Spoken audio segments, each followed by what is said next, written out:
Kim Chiu at Paolo Avellino spotted magkasama.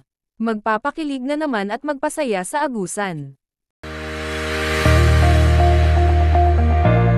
Matapos nga ang event kahapon ng Kim Pao, ay may bagong event na naman ito, at mamaya na nga magaganap kung saan ay kararating lamang nila sa agusan, kung saan ay doon na naman sila magpasaya at magpakilig. Aabangan na naman natin ang kanilang mga kilig performance, kaya mga taga-agusan ready na ba ang lahat? Samantala, sa isang interview kahapon ay muling binuking ni Kim Chiu si Paolo Avellino kung saan ay pinapatawa daw siya nito. Narito ang video. Hi, Monkey! Apa nih, Ma? Hi, Monkey!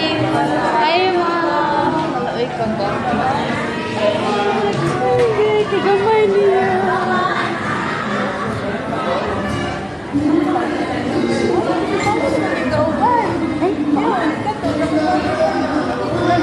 Ay, oh!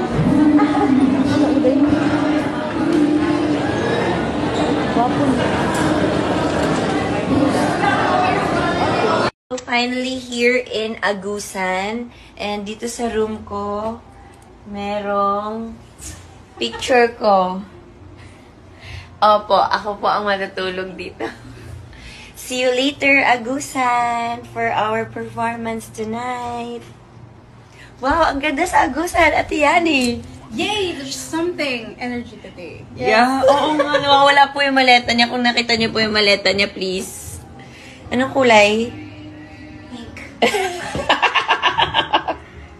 Parang ano yung naman yung effort si Mao to make you smile? Oo, ano naman siya, funny naman siya, nakakatuwa, and then nakapatawa niya naman ako. Parang kaitan kami, pag umaga, ako nagpapatawa sa kanya. Kasi pag gabi na, tsaka hanggang madaling araw siya na. Right, okay. Maraming salamat.